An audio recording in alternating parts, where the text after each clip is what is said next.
Cette nouvelle donne dans les entreprises, ce que vous allez découvrir est saisissant. Depuis des années, les robots gagnent du terrain dans les usines. Ils sont voués à effectuer toujours les mêmes opérations. Mais voici les cobots, les robots collaboratifs, signe particulier. Ils secondent les ouvriers, ils s'adaptent à eux et peuvent apprendre à réaliser de nouvelles tâches à tout moment. En Floride, envoyés spéciaux Valérie Astruc, Laurent Desbois.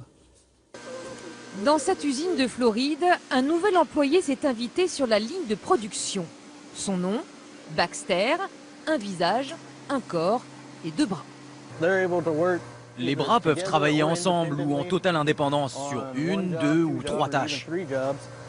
Baxter appartient à la famille des cobots, autrement dit robots collaboratifs. Intelligent, flexible, il alterne travail de précision et manutention. Et comme son nom l'indique, il collabore avec les ouvriers. Ce bras pèse environ 15 kg, mais quand vous pressez son poignet, c'est comme s'il ne pesait plus rien, parce qu'il y a des moteurs qui suivent votre mouvement.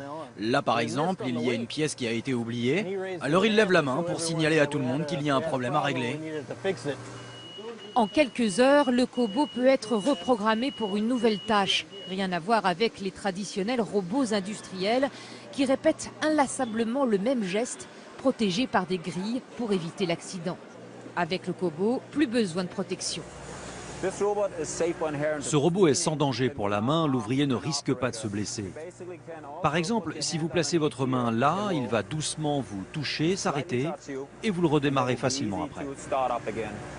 Voilà 6 mois qu'Ernestine travaille en binôme avec un cobot. Le bras articulé fabrique un démarreur à tondeuse. À elle de vérifier la qualité.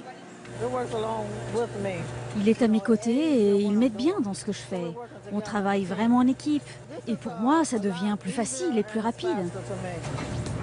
Autre avantage, le coût, 20 000 € en moyenne, soit 10 fois moins cher que les robots traditionnels. Résultat, le marché explose. Quelques centaines il y a 3 ans, plusieurs dizaines de milliers aujourd'hui. Et les grands groupes l'adoptent. Ce cobot assiste les ouvriers dans une usine Ford. Ils partagent même leur café. Des cobots encore pour transporter des palettes de lait dans ce complexe agroalimentaire. Airbus aussi planche sur un cobot chargé d'inspecter les avions sur le tarmac en tandem avec un technicien. Si les cobots facilitent la tâche des ouvriers, ils représentent néanmoins une menace. Les experts estiment que l'automatisation dans les usines américaines risque de supprimer la moitié des emplois d'ici 10 ans. Pour les petites et moyennes entreprises, ces cobots à bas prix représentent un gain de productivité évident. Avant, on avait besoin de 2 personnes sur un même poste, maintenant plus qu'une seule. La deuxième va pouvoir faire autre chose, évoluer, on ne va pas la virer pour autant. Seconder les ouvriers et même partager leurs moments de détente. Gymnastique collective dans une entreprise japonaise. Les cobots révolutionnent la vie dans les usines.